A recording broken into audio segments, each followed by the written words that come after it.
Resistencia es el tema que el día de hoy quiero compartir con ustedes. Resistencia. Mateo 4, versículos del 1 al 11, nos hablan acerca de un suceso en la historia de la humanidad que Jesús vivió, y que cuando lo vivió cualquiera quedaría, con miedo, con temor, porque no es un proceso cualquiera. Y quisiera que pudiéramos leerlo juntos antes de dar inicio al sermón, a la palabra que el día de hoy quiero compartir con ustedes. Mateo capítulo 4, versículos del 1 al 11 es lo que vamos a leer en esta hora. Dice la escritura de la siguiente manera: Entonces Jesús fue llevado por el Espíritu, ¿a dónde? Al desierto, para ser tentado por el diablo. Versículo 2: Y después de haber ayunado 40 días y 40 noches, tuvo hambre. Y vino a él el tentador y le dijo: Si eres hijo de Dios, di que estas piedras se conviertan en pan. Parece muy listo el tentador, ¿verdad?, al darle esta sugerencia. Versículo 4: Él respondió y dijo: Escrito está, no solo de pan vivirá el hombre, sino de toda palabra que sale de la boca de Dios. Entonces el diablo le llevó a la santa ciudad y le puso sobre el pináculo del templo y le dijo: Si eres hijo de Dios, échate abajo, porque escrito está: A sus ángeles mandará acerca de ti, y en sus manos te sostendrá para que no tropieces con tu pie en piedra.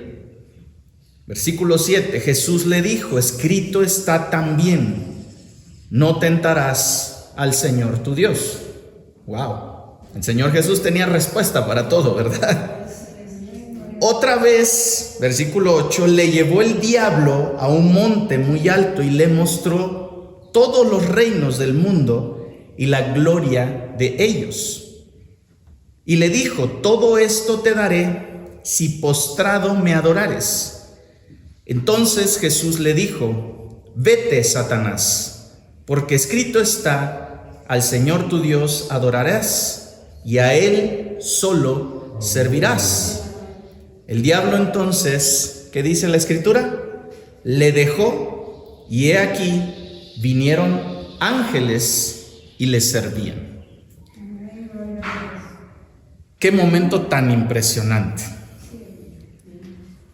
El diablo se fue, dice, lo dejó de molestar. Y entonces, una vez que esto sucede, vinieron ángeles y les sirvieron. Cuando lees acerca de estos 40 días de Jesús en el desierto, es imposible no preguntarse por qué había necesidad de pasar tanto tiempo a solas y siendo tentado constantemente por Satanás. ¿Qué propósito podía haber en ello? ¿Cierto? Nosotros muchas veces pasamos tiempos, parecen años eternos, de dificultades, ¿verdad? Dificultades en las que se nos es sugerido por el enemigo que abandonemos nuestra fe. Porque les aseguro que en medio de la dificultad, nuestro mayor sufrimiento es decir: creo que ya no me escucha Dios, creo que ya no está pendiente de mí, pareciera que ya no me quiere el Señor. El problema es que esta palabra, esta sugerencia absurda, por cierto, no viene de Dios. La sugerencia de que Dios no te ama nunca va a venir de parte de Dios, porque si tú puedes abrir los ojos un día más, si tú todavía estás de pie un día más, si Dios está todavía en tu mente como alguien a quien adorar, Dios te ama. Porque es su Espíritu Santo el que está produciendo ese pensamiento constante. ¿Cuántos aquí presentes no han pasado por dificultades al grado de sentir que, bueno, parece que Dios ya no está? La respuesta a esta pregunta de qué propósito hay en que Jesús pasara 40 días en el desierto siendo tentado por el enemigo, bueno, es bien sencilla. El único propósito de pasar por este desierto 40 días era creer, enseñarnos a nosotros a creer. Es importante entender que en esos 40 días Jesús se dedicó a hacer dos cosas. La cosa número uno que hizo fue estar en comunión con el Padre. ¿De qué forma estamos en comunión con el Padre? ¿Ustedes cuál creen que sean herramientas o instrumentos para estar en comunión con el Padre? ¿Haciendo qué? La oración, ¿ok? Punto número uno, la oración. ¿Y qué más? El ayuno.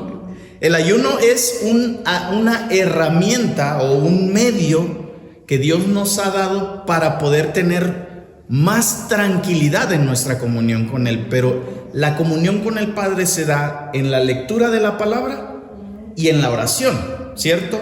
Con eso pasamos tiempo con Dios. Y el ayuno lo que hace es someter la carne y decir, quiero crecer espiritualmente, ¿cierto?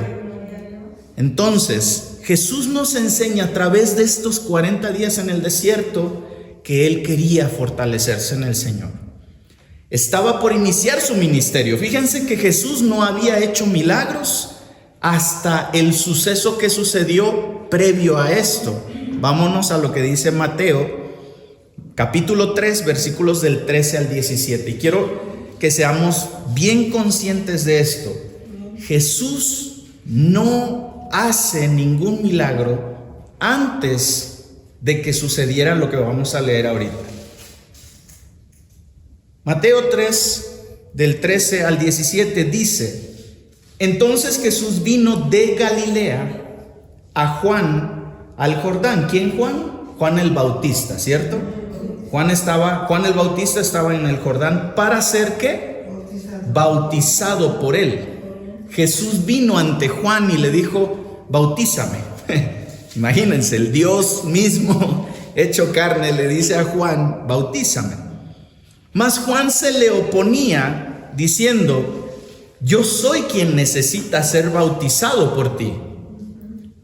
¿Y tú vienes a mí?, le pregunta Juan. Era una pregunta válida, ¿cierto? La que Juan le hace. Porque Juan era un hombre que estaba preparando el camino del rey y tenía frente a él al mismísimo creador del universo. Y este creador del universo, en forma de hombre, Jesús, le dice, bautízame. Entonces Juan le dice, pero Señor, yo debería ser bautizado por ti. Y miren lo que responde Jesús. Jesús le respondió, deja ahora, no discutas, porque así conviene que cumplamos toda justicia, la voluntad de Dios. Es importante cumplir la misión que Dios nos ha dado tanto a ti como a mí. Entonces le dejó y Jesús, después que fue bautizado, subió luego del agua. Al salir del agua, del bautismo de agua, y he aquí los cielos le fueron abiertos y vio ¿a quién? Al Espíritu de Dios que descendía como paloma y venía sobre él. Y hubo una voz en los cielos que decía, este es mi Hijo amado, en quien tengo complacencia. ¡Wow!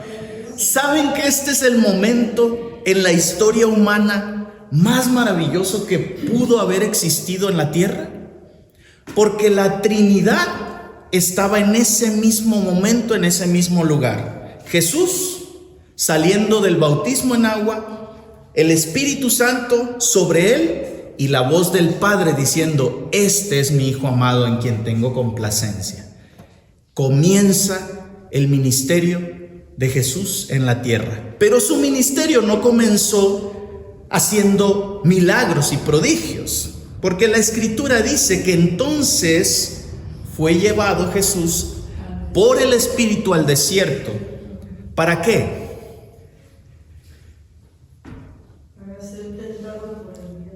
¡Wow! Jesús es llevado por el Espíritu al desierto para ser tentado. Y como Jesús fue llevado por el Espíritu al desierto, Jesús se dedicó a hacer una sola cosa que le iba a permitir salir victorioso de ese tiempo. Era orando, meditando la palabra y ayunando, sacrificando el cuerpo. Ahora, ¿qué voy con esto? Un maratonista, su preparación es tener una mente en paz, tranquila, para poder resistir los kilómetros que tiene que terminar. Hay maratones de 100 kilómetros, 50 kilómetros y no es poquito. Para venir aquí solamente son como 60 y tantos kilómetros para llegar a Cosoltepec. Yo no me vendría corriendo. De verdad, yo no me vendría corriendo. Yo creo que me quedo ahí en la salida de la cuadra donde vivo. Pero hay maratonistas que sí pueden hacer esto. Pero les aseguro que ese maratonista no sale e inmediatamente se pone a correr 50 kilómetros en un día. No dice: hoy quiero ser maratonista, vámonos a la primer carrera. No la haría. No sería capaz. Y con esto no quiero decir que Jesús no era capaz, pero Jesús tenía que ir cumpliendo el proceso de enseñanza que tenía que dejarnos, porque Él es nuestro ejemplo. Y como nuestro ejemplo, Él lo primero que hace es decirnos: ¿vas a pasar tiempo en el desierto? Esta es la manera de pasar tiempo en el desierto: en ayuno, en oración y en la meditación de la palabra. ¿Por qué digo esto?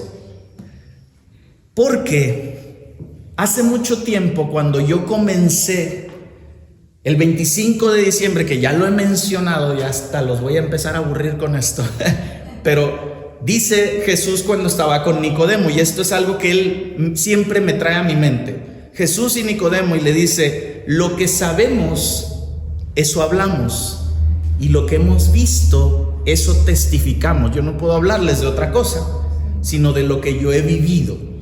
Mis primeros meses en el Evangelio fueron maravillosos, pero cuando me puse a analizar para este tema, fueron muy retadores, muy retadores. Cuando yo llego a Cristo, yo no llego limpio, yo vengo de hacer muchas tonterías.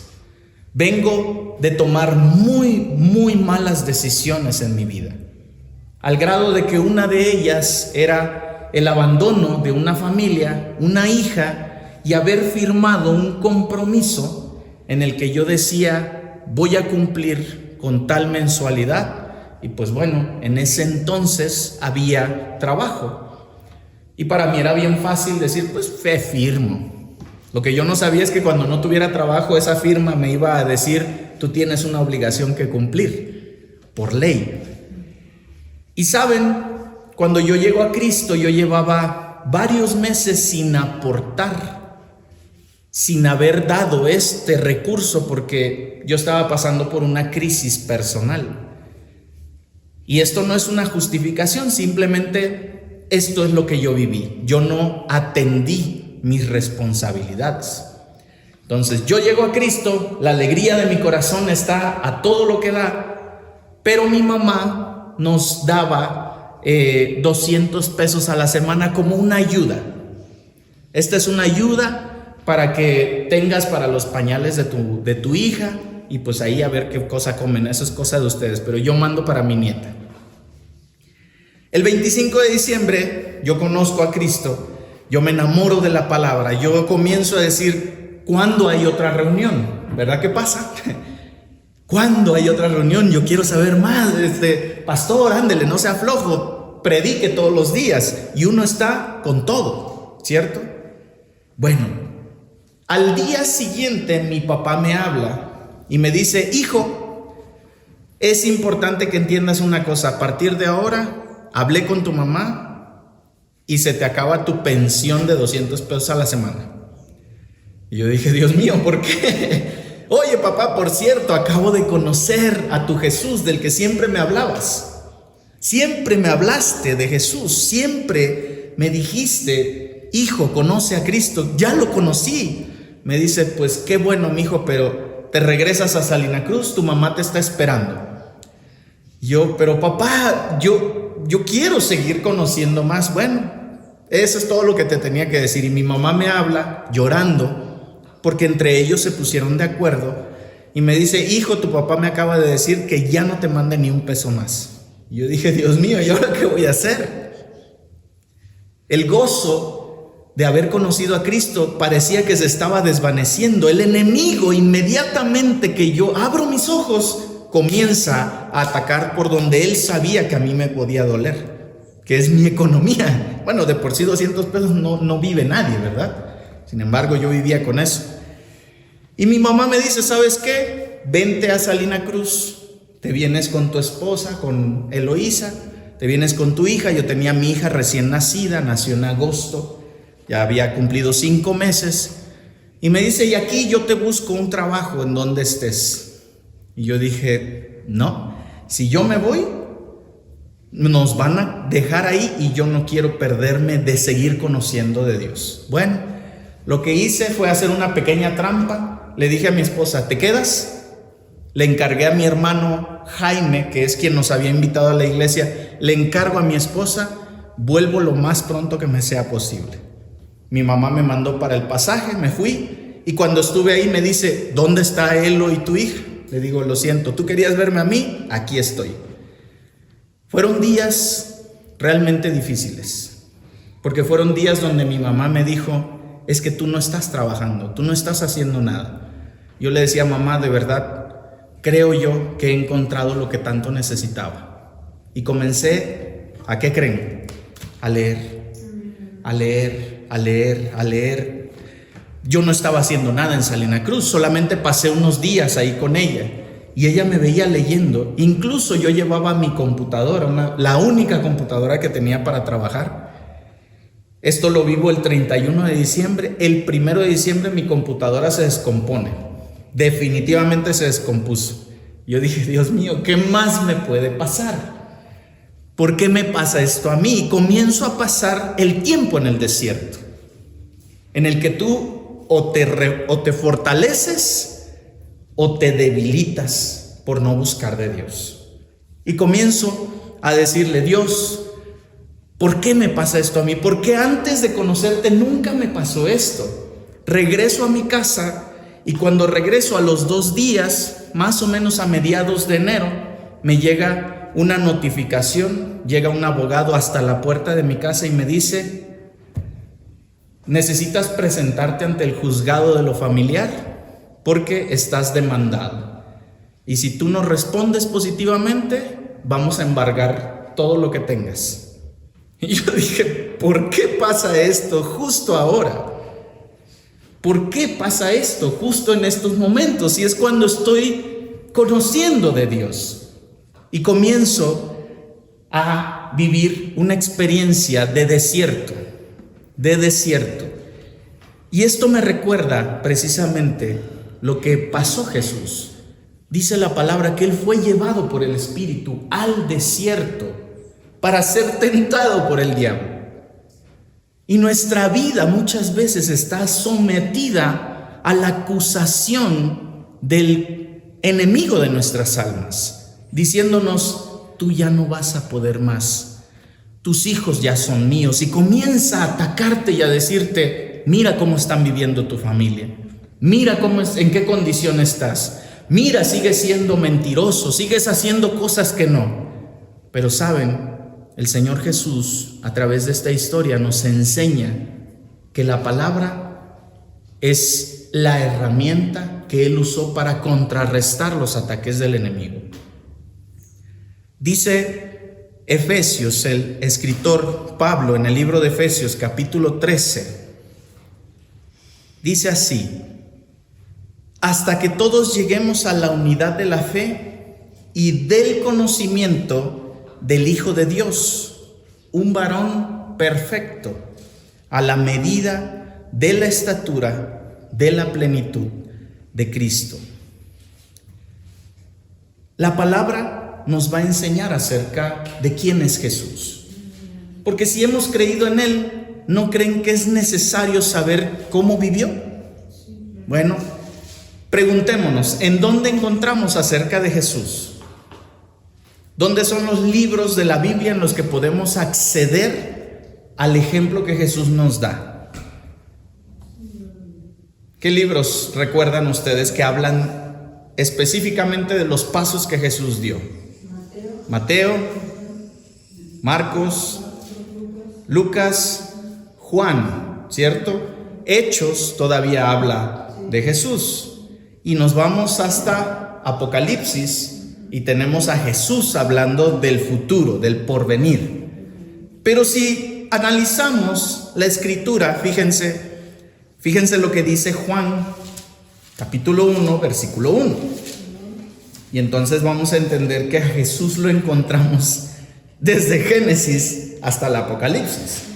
Juan, capítulo 1, versículo 1, dice: en el principio era el Verbo, y el Verbo era con Dios, y el Verbo era Dios.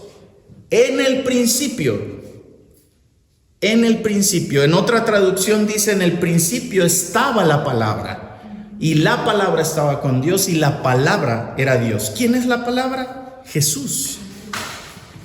¿Qué es esto? Completo, la palabra, ¿cierto? Si tú quieres conocer de Jesús en tu contexto completo, de Dios, toda la Escritura te va a hablar de Él. En una ocasión Él le dijo: escudriñen la Escritura, porque tal parece que en ella hallaréis vida eterna. Busquen la Escritura y vas a ver cómo en ella se habla acerca de mí. Desde el principio Jesús está involucrado. Entonces, si yo quiero llegar a la estatura del varón perfecto, tengo que alimentarme de la palabra. Hay mamás que dicen: yo quiero que mi hijo sea alto, ¿cierto? ¿Y qué hacen? Le dan calcetose, le dan leche de vaca directamente del rancho, y uno dice: yo quiero que esté bien fuerte. Bueno, para ser un cristiano resistente a las tentaciones, a los ataques del enemigo, nosotros necesitamos alimento. La palabra hay que usarla con poder. La primera regla que me enseña Jesús en su ministerio es la dependencia, su dependencia en el Padre. Porque meterse al desierto a ayunar y a comulgar con Dios era depender de Él.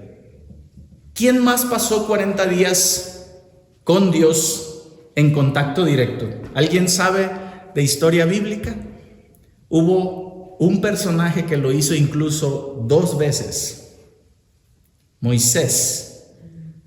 Cuando Dios le dice: ven al monte, que te daré leyes para mi pueblo, dice que entra en la nube y durante 40 días y 40 noches él pasa tiempo ahí en ayuno.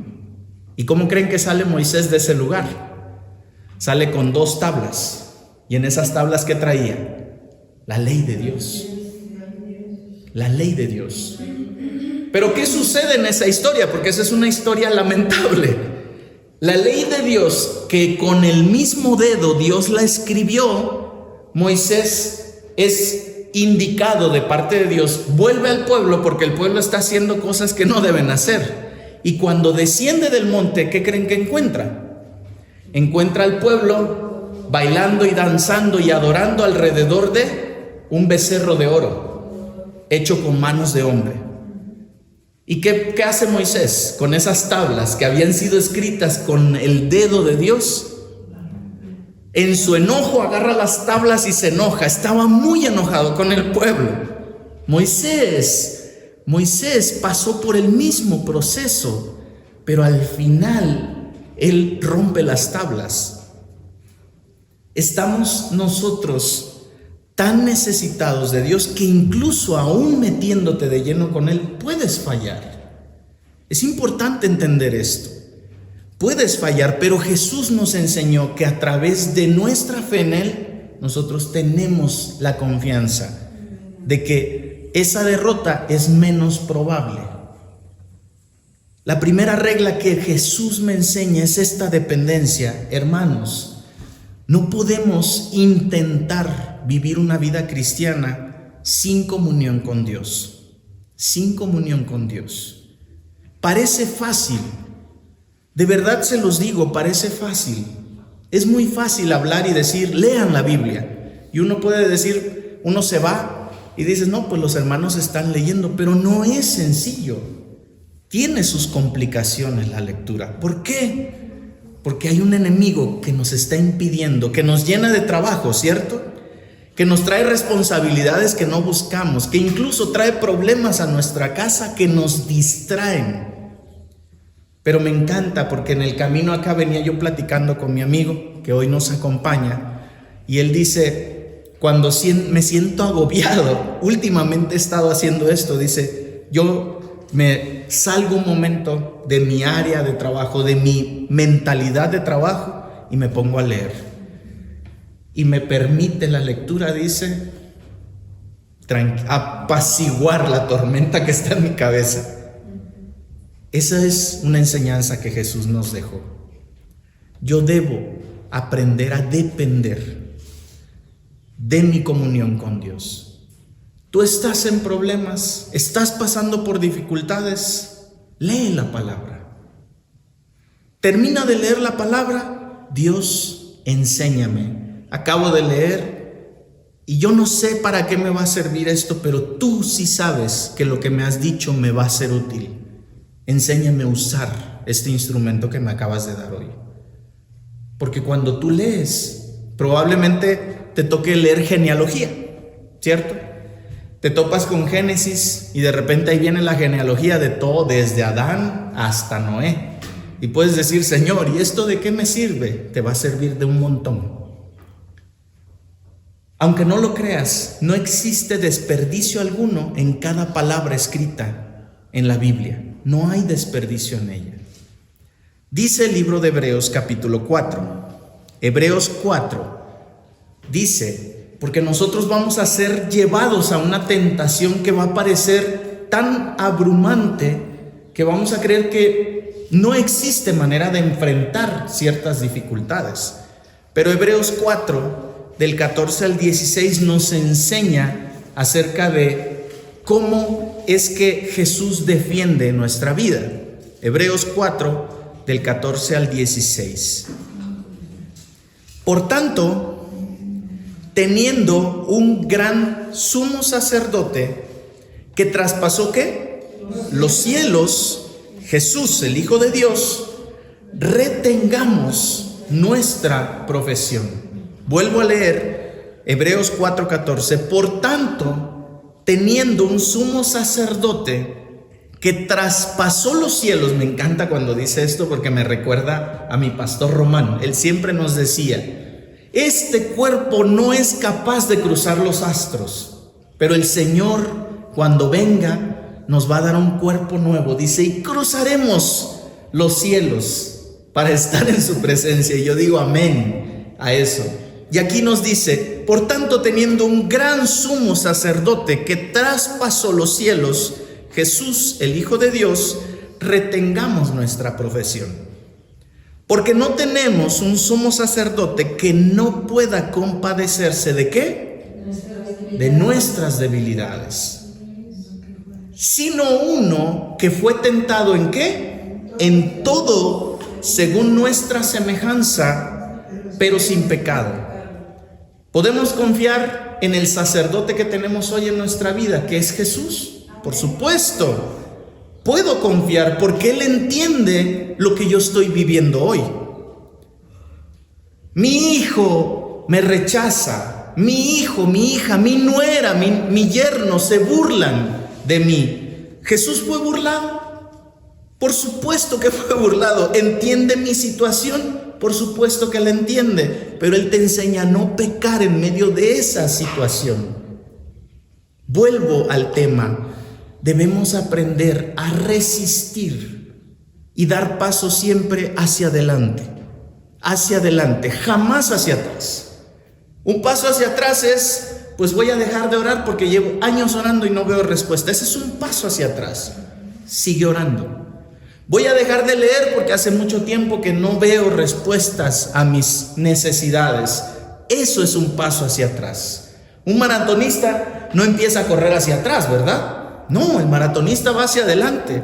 Incluso hay técnicas que ellos manejan. Incluso algunos comienzan rápido, otros comienzan lento, otros están blanqueando su mente y dicen: yo debo tener mi mente en blanco para soportar toda la trayectoria, etcétera. Hay muchas maneras en las que el maratonista procura su cuerpo, su mente, tenerlas estables para aguantar la carrera que tiene por delante. Pero aquí nos dice: no tienes un sumo sacerdote que no se compadezca de tus debilidades, sino que tienes un sacerdote que fue tentado según tu semejanza, pero no cometió pecado en ningún momento. Ese es el sacerdote en el que confiamos.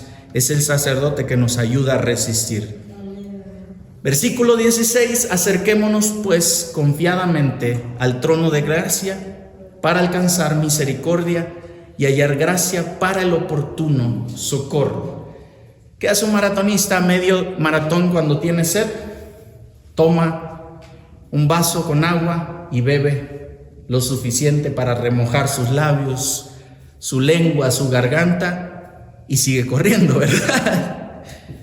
¿Qué nos enseña Jesús? Él seguía alimentándose de la palabra. ¿Cuál fue una de las respuestas que le dio Jesús al enemigo? Cuando el enemigo le dijo: párate, deja de hacer eso que estás haciendo, tienes hambre. ¿Para qué estás ayunando? Mira, si tú eres hijo de Dios, dile a esta piedra que se convierta en pan y come sin miedo, no tienes ningún problema. Entonces Jesús, ¿qué le responde? No solo de pan vive el hombre. ¿Qué te está diciendo el enemigo en tu situación? Mira a tus hijos, míralos cómo viven. ¿Qué no te da vergüenza ir a la iglesia y tener la familia que tienes? Mira cómo está tu familia.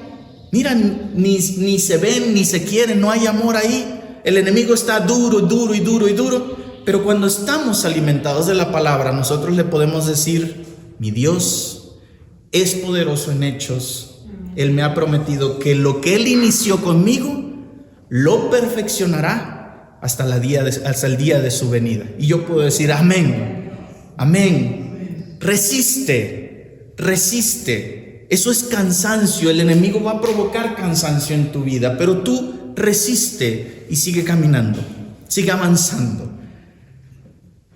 Cuando esta demanda llega a mi vida, voy a continuar un poco con mi historia. Cuando esta demanda llega a mi vida, yo me preocupé mucho, porque yo no tenía trabajo, no tenía cómo pagar un año casi entero de mi ausencia en mis abonos mensuales para mi hija. Yo no tenía manera. Y era tan agresiva la manera en la que me venían a demandar mis pagos que en algún momento mi corazón se llenó de mucho miedo. Me decían incluso: pues ya estás yendo a la iglesia, ¿no? En vez de que te pongas a trabajar, andas perdiendo tu tiempo en la iglesia. Y yo decía: no te metas con eso, por favor. No me digas eso. Yo no voy a dejar mi iglesia. Pues sí, pero mira, te vamos a embargar.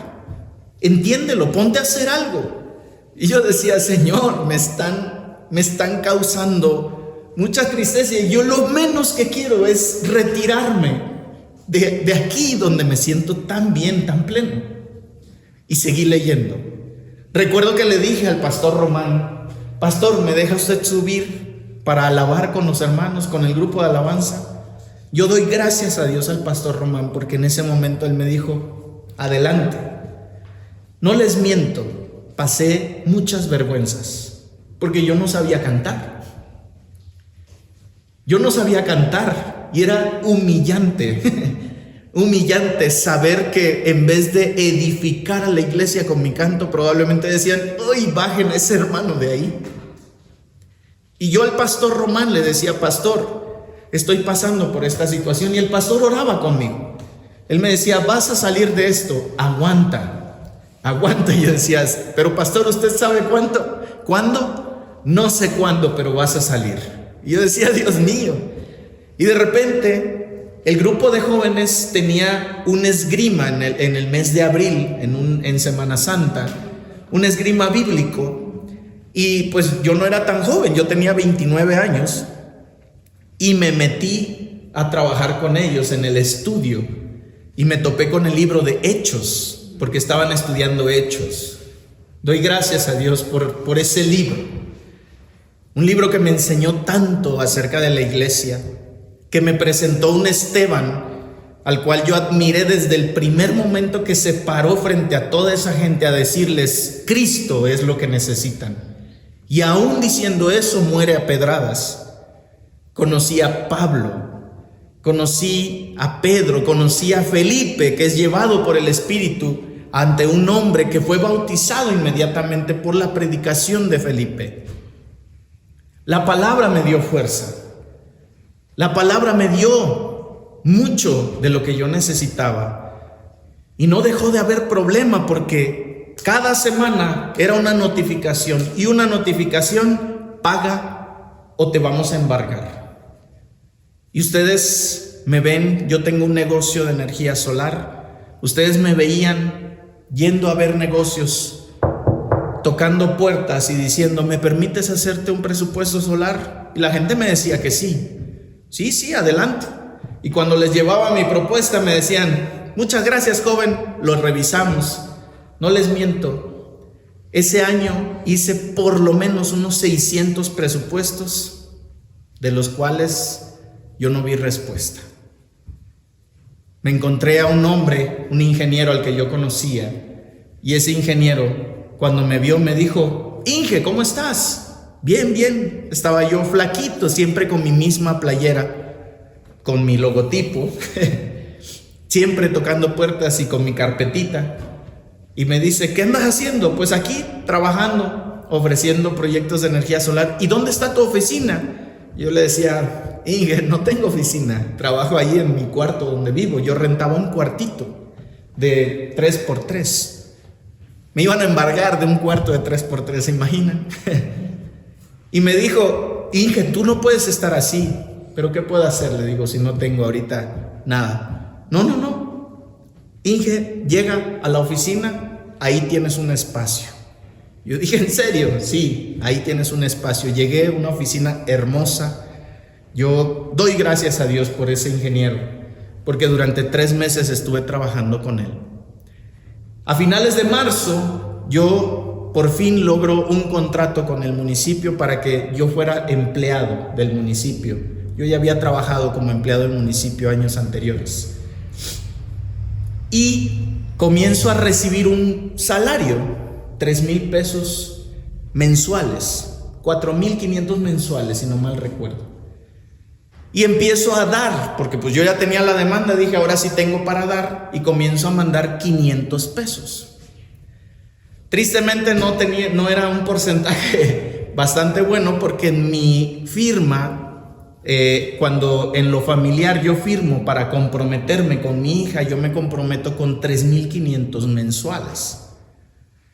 Y 500 pesos a la quincena no eran suficientes. Y yo dije: pues por lo menos con 500 se va a frenar la presión. No, solo alboroté más la cosa. Me empezaron a hostigar más. Te vamos a embargar. Y un hermano me decía: solo aguanta, resiste, vas a superar esto, resiste. Y yo decía: no puede ser, ya no puedo. Y él me decía: tú puedes. Todo tiene su tiempo. Es importante tener bien presente que el propósito de nuestro llamado, que es el amor, tiene su tiempo para hacer el fruto, para ver ese fruto. Efesios 4, del 17 al 24, dice lo siguiente: esto pues digo y requiero en el Señor, que ya no anden como los otros gentiles, que andan en la vanidad de su mente, teniendo el entendimiento entenebrecido. Efesios 4, del 17 al 24. Teniendo el entendimiento entenebrecido, ajenos de la vida de Dios, por la ignorancia que hay en ellos, por la dureza de su corazón, los cuales después que perdieron toda sensibilidad, se entregaron a la lascivia para cometer con avidez toda clase de impureza. Mas ustedes, dice, no han aprendido así. ¿De quién? De Cristo. Repitan conmigo: mas nosotros no hemos aprendido así de Cristo. Si en verdad han oído de Él y han sido enseñados por Él conforme a la verdad que está en Jesús. En cuanto a la pasada manera de vivir, me encanta este pasaje: despojaos del viejo hombre que está viciado conforme a los deseos engañosos, y renovaos en el espíritu de vuestra mente, y vestíos del nuevo hombre, creado según Dios en la justicia y santidad de la verdad. ¿Saben? Mi hermano Jaime fue un hombre que me ayudó a mantenerme resistente. Él era esa bolsita que el maratonista toma con agua, y cuando ya sientes sequedad, era lo que me daba un respirar más para seguir. Fue una época muy difícil. El desierto que vivimos en mi casa fue un tiempo muy difícil. Vinieron enfermedades. Mi hija, la más pequeña, se enfermó gravemente. Ya les platiqué ese testimonio de cómo el hermano vino a orar, a enseñarnos a ungir. Fueron tiempos complicados, difíciles de verdad. Pero me sentía yo rodeado de gente que me amaba. Pero mi mente seguía pensando como antes, porque yo quería salir rápido del problema. ¿Cuántos de ustedes no les gusta tener solución rápida al problema? Señor, por favor, cambia a mi hijo. Y quisiéramos ver que cae una luz a tu hijo y cambia por completo, ¿verdad? Señor, por favor, ayuda a mi economía. Y quisiéramos ver que de repente empezaran a volar billetes de nuestra cartera, ¿verdad? Señor, sana esta parte que duele. Y quisiéramos ver que de repente brillara esa zona y ya dejó de doler, ¿verdad? Quisiéramos que fuera así. Pero muchas veces ver con solidez la mano poderosa de Dios en nuestra vida requiere tiempo. Y no digo que requiera tiempo siempre. Inicialmente vamos a pasar por un proceso de madurez. Y ese proceso de madurez es necesario. Yo tengo 4 hijas. A todas las vi darse porrazos para aprender a caminar. Ustedes me entenderán, los que tienen hijos, los que tienen sobrinos, los que han visto un bebé que está intentando caminar. ¿Cuántas veces se cae al día? Un montón. Y son días y uno dice, no, mejor lo dejo que se acueste otra vez, ¿verdad? Es bien bonito decir, para evitarle los golpes a mi hijo. Pero ¿qué nos dice la gente con experiencia? Déjelo, va a aprender. Déjelo, va a aprender. Déjela, va a aprender. Y de repente vemos cómo ese niño, a diferencia de nosotros en la vida cristiana inicial, ese niño llora, se da porque duele, llora o se frustra porque a veces el llanto es de que quiero caminar, y apenas si da el paso y va para abajo otra vez. Pero ¿qué hace el niño? Vuelve a intentarlo. Vuelve a intentarlo.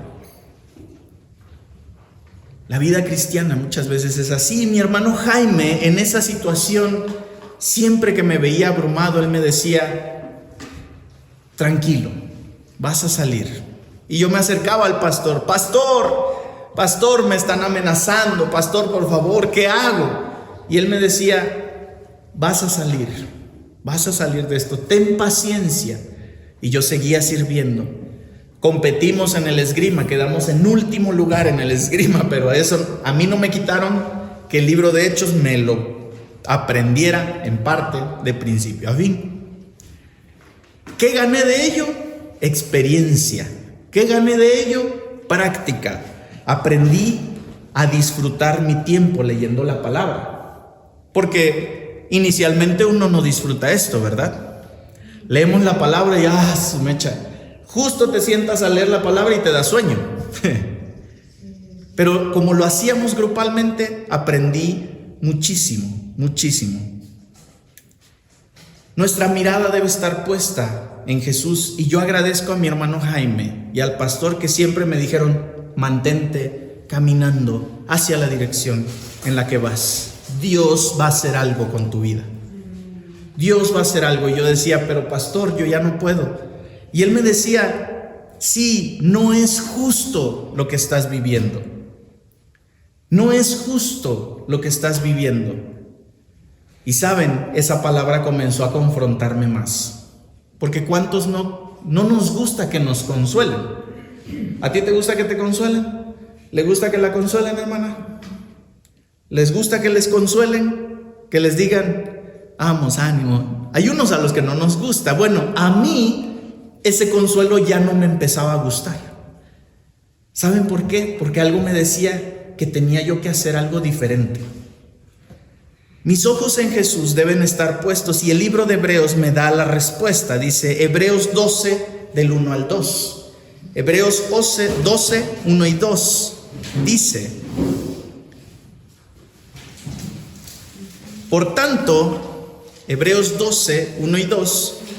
Por tanto, teniendo en derredor nuestro tan grande nube de testigos, despojémonos de todo peso y del pecado que nos asedia. Despojémonos, Hebreos 12, 1 y 2, y despojémonos de todo peso, ¿de qué? Del pecado que nos asedia. O sea, quítate de encima todo ese pecado en el que te rodeaste por tanto tiempo. Y corramos, ¿qué? Con paciencia la carrera que tenemos por delante. Puestos los ojos, ¿qué? En Jesús, el autor y consumador de la fe, el cual por el gozo puesto delante de él sufrió la cruz, menospreciando el oprobio, y se sentó a la diestra del trono de Dios. Con esto quiero ir cerrando el tema de hoy. Después de leer esto, yo te puedo decir: resiste, incluso en medio de la enfermedad, solo resiste, mantente. ¿Cómo es resistirse? Si tú vas a caer de un lugar, o si estás en la orilla de la casa, sostenido ahí, y abajo hay un abismo, pero mientras la gente está buscando cómo rescatarte, ¿qué es lo peor que podrías hacer? Soltarte, ¿no? O sea, yo estoy ahí a 5 pisos, por ejemplo. Entonces te está diciendo: espérate, ya vamos. Ya estamos armando el andamio para librarte de ahí. Y tú puedes decir: su mecha, qué difícil es cargar todo mi peso, ¿verdad? Porque pesamos. Pero solo te están diciendo: resiste un tiempito más, ya casi estamos por llegar a ti. Lo peor que podemos hacer es soltarnos, porque mientras la ayuda no llegue, nosotros solo tenemos que resistir. Pero la palabra aquí nos dice: despojémonos de todo peso y del pecado que nos asedia. Muchas veces nosotros no podemos resistir porque hay un pecado que carga más a nosotros. Y con ese pecado el acusador, ¿qué está haciendo? Mira lo que estás haciendo mal. Y entonces resistir se vuelve muy complicado, mis hermanos. Muchos podemos decir, es que es difícil resistir. Es difícil porque traemos una carga extra. La falta de perdón. ¿Ustedes creen que eso pueda ser una carga que nos impida resistir? Por supuesto que sí. Es que el Señor no me responde todavía. ¿Ya perdonaste, hermana? Hay una historia que nos contó el pastor Román en una ocasión, tremenda historia. Dice que había una mujer que cada día se torcía más, su cuerpo estaba torcido, se estaba encorvando. Y esta mujer se encorvaba y se encorvaba y se encorvaba y iba a la iglesia. La hermana estaba hasta el frente escuchando la palabra constantemente. Y se encorvaba cada vez más y decía, pastor, haga algo por mí, haga algo por mí. Y el pastor comenzó, le dijo, vamos a estar ayunando y orando por usted. Hermana, es importante que salga usted de esta situación. Entonces dice que el pastor comenzó a orar, comenzó a hacer ayuno por ella. Incluso el pastor comenzó a alabar y a clamar a Dios, y ya se imaginan el pastor deshaciéndose cada vez que la veía, y esta mujer se encorvaba más y más y más y más. Y dice, pastor, no está sirviendo, esto que hace usted no sirve. Le dice, hermana, ya oramos, ya lo ungimos, ya ayunamos, ya hicimos todo. Esto no se va a quitar con esto que estamos haciendo. ¿Sabe por qué? Porque usted necesita perdonar. Usted tiene otro asunto con Dios que tiene que atender primero. Y dice, ¿tiene usted algún problema? Es que mi hermano me quitó los terrenos. Ahí está el problema, hermana. Le dice, usted tiene que perdonar, porque si no, usted no va a poder ver respuesta de parte de Dios. Tenemos que aprender a resistir lo que el enemigo quiere poner en nuestra vida para que pequemos, para que no hagamos la voluntad de Dios. Resiste es el tema que hoy comparto con ustedes. Y es importante caminar esta carrera hacia adelante con los ojos puestos en nuestro ejemplo a seguir. Yo no puedo decirme cristiano si yo no estoy edificando mi ejemplo en Jesús. Perdónenme, pero quisiera que fuera diferente, o quisiera que sonara diferente, pero esta es la verdad que la palabra nos dice. Tú quieres crecer, tú quieres salir de las condiciones que el enemigo te puso, de todas las minas que tienes en tu camino. Camina siguiendo los pasos del Señor, obedece a la instrucción del Señor y confía. Él conoce el camino, Él sabe por dónde debes ir. Santiago, capítulo 4, versículos del 7 al 10 dice, someteos pues, ¿a quién? A Dios. Santiago 4, del 7 al 10, y con esto estamos terminando. Someteos pues a Dios, resistid, ¿a quién? Al diablo, y huirá de vosotros. Fíjense, Santiago 4, 7 dice, someteos pues a Dios, resiste al diablo y huirá de ti. ¡Wow! ¡Qué impresionante! Ahora tiene sentido por qué Mateo 4 nos habla acerca de Jesús, ¿cierto? En el desierto. Porque Jesús en el desierto se le para enfrente al enemigo y él llevaba 40 días fortaleciéndose en su Señor, en comunión con el Padre, diciendo, Señor, yo voy a hacer tu voluntad. Enséñame, háblame, dime qué voy a hacer, cómo va a ser el ministerio, qué dirección debo tomar. Y él estaba embestido, lleno del Espíritu Santo. Y cuando se le puso Satanás enfrente y le dice, convierte esta piedra en pan, Jesús le dijo, no, Señor, tú te equivocas. Yo estoy sometido a mi Dios y te resisto lo que me dices. Porque no solo de pan vive el hombre, sino de toda palabra que sale de la boca de mi Padre que está en los cielos. Ay, dijo Satanás, este ha leído la Biblia. Bueno, voy a hablarle ahora con Biblia. Y dice, lo lleva a un lugar y le dice sobre el pináculo del templo, y le dice, si eres hijo de Dios, échate, porque está escrito en la palabra que a sus ángeles mandará cerca de ti para que tus manos, dice, para que tus pies no tropiecen sobre piedra. ¿Qué dijo Jesús ante esto? Yo estoy agarrado de mi Dios. Estoy sometido a mi Dios y te resisto, porque esa palabra que me dices es mentira. No aplica a esto que estoy viviendo, ¿cierto? No aplica a esto. Por lo tanto, dice, escrito está también, no tentarás al Señor tu Dios. Ay, Satanás dijo, no puedo contra este. No puedo contra este. ¿Cómo? ¿Qué está haciendo? Pues él estaba lleno del Espíritu. Y entonces dice, entonces humíllate. No quiero otra cosa, humíllate ante mí y te entrego los reinos. Y Jesús le dice, vete, Satanás, porque la palabra dice que a mi Dios solamente glorificaré y a Él solamente serviré. Y entonces Satanás se fue corriendo. No pudo contra un hombre que estaba metido en la palabra. Resiste. Someteos pues a Dios, resiste al diablo y huirá de vosotros. Acercaos a Dios y Él se acercará. ¿A quién? A ustedes. Pecadores, limpien las manos, y ustedes, los de doble ánimo, purifiquen sus corazones. Afligíos y lamentad y llorad, vuestra risa se convierta en lloro y vuestro gozo en tristeza. Humillaos delante del Señor y Él los exaltará. Saben, cuando yo me presentaba a mi pastor y a mi hermano Jaime, que eran las personas de más confianza, y le decía, hermano, ¿qué hago?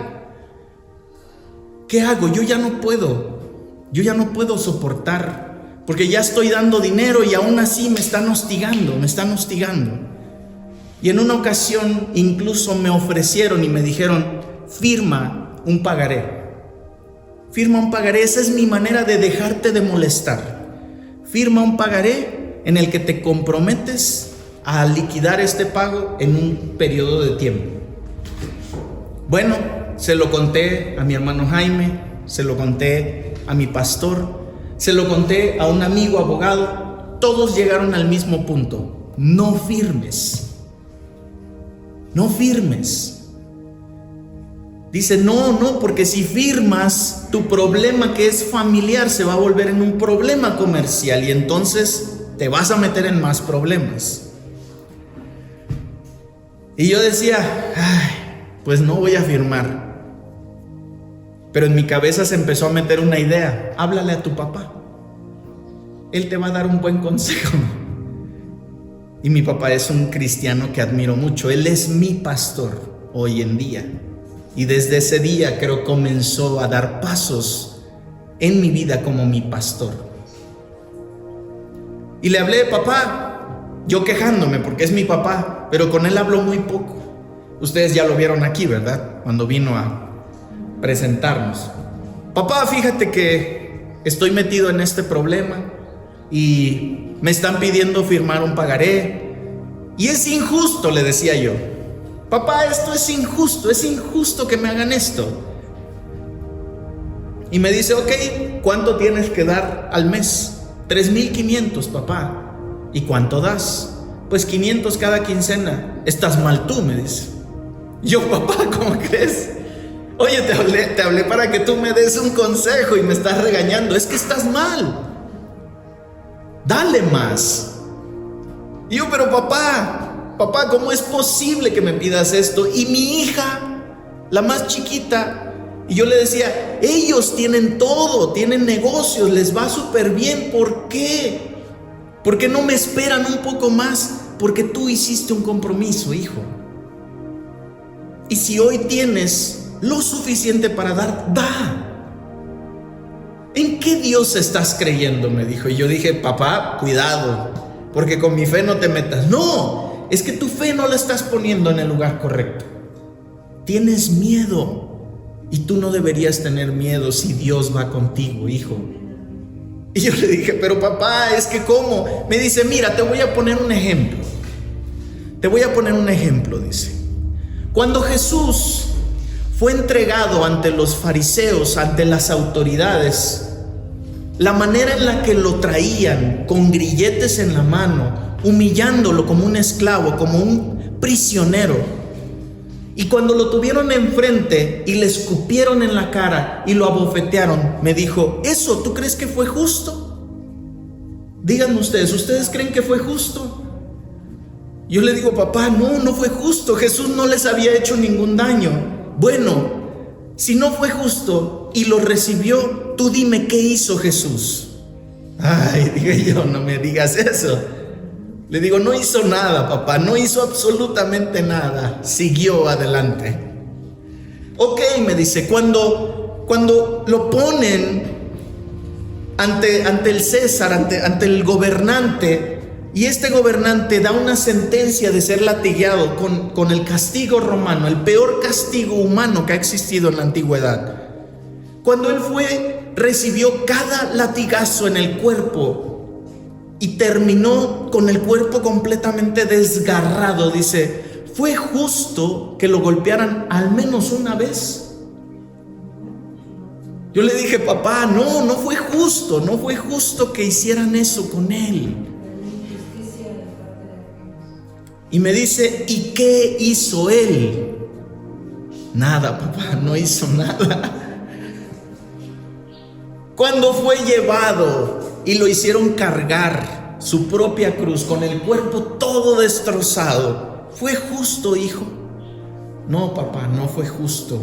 Y le dije: ya entendí qué es lo que me quieres decir. Me dice: ahora me dejas terminar. ¿Y qué hizo Jesús? No hizo nada, papá. Siguió cargando esa cruz hasta el final.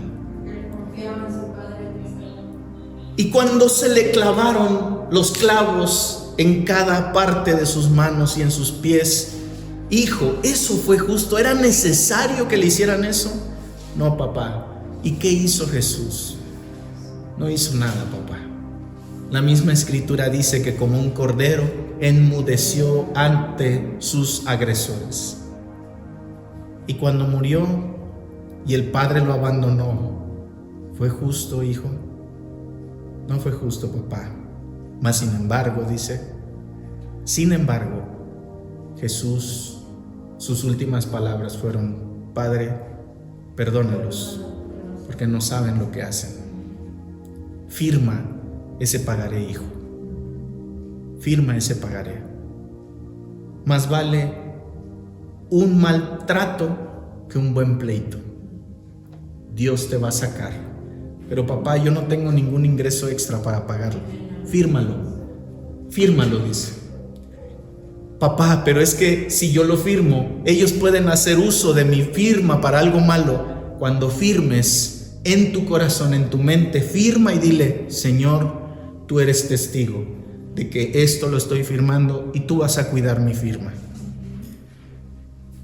En el mes de octubre, yo me fui a parar a la oficina de la mamá de mi hija, de su papá, y firmé un pagaré. 4 pagarés. Me seccionaron en 4 partes la deuda. Y fue un momento vergonzoso. Pero entendí que yo tenía toda la responsabilidad y que ahora me tocaba confiar en mi Dios. Que Él iba a ayudarme incluso a salir de mis errores, porque Dios no tenía la culpa de lo que yo estaba viviendo. Firmé y fue tan incómodo, fue tan difícil, fue un confrontamiento y tuve que callarme porque mi papá me acababa de decir: tú como Jesús, dice, tienes que ser como Él. Y si Él enmudeció ante sus agresores, usted también se calla, va, firma y no diga nada. Fue vergonzoso estar en ese lugar y cómo sentía la risa de un enemigo que estaba ahí alrededor. Cómo te hacía sentir: vas a caer. Y mientras yo firmaba, yo decía: Señor, tú eres mi guardador. Resistiré hasta el final. Y saben, ¿Se acuerdan que les dije que había metido como 600 propuestas solares? Un mes después, en el mes de noviembre, el municipio me dice: Alex, tienes una obra solar, vas a poner 20 luminarias. Y era una obra de poco más de $500,000 pesos. Yo tenía que cubrir una deuda de 37,500 pesos y Dios me dio 20 veces más de lo que necesitaba. Resiste y haz lo correcto. No dejes de hacer lo correcto. Gálatas 6:9 dice, Gálatas 6:9, vamos a leerlo. Estoy leyendo Gálatas en estos días y Gálatas 6:9 nos dice: no nos cansemos pues de hacer el bien, porque a su debido tiempo segaremos si no desmayamos. Resiste. Esta carrera la tenemos que terminar. Si Dios nos dio el pistolazo de arranque, Él nos acompaña en todo el proceso. Él va con nosotros, pero no lo alejemos de nosotros.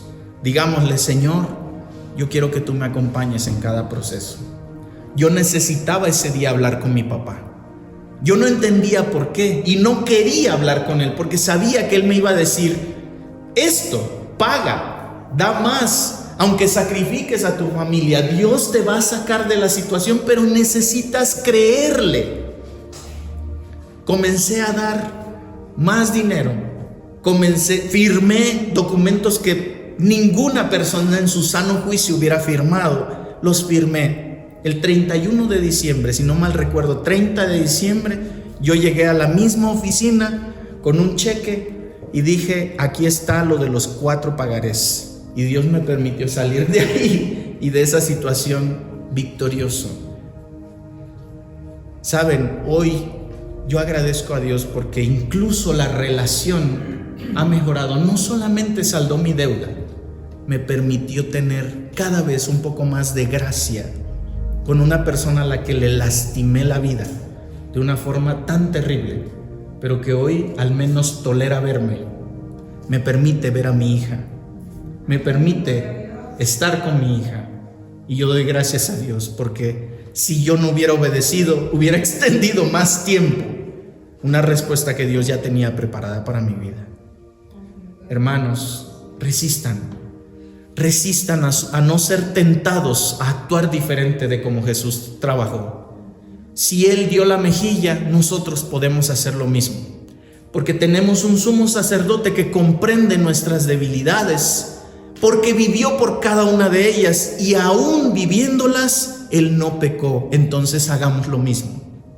Resistamos y vivamos como Jesús nos enseña en su palabra.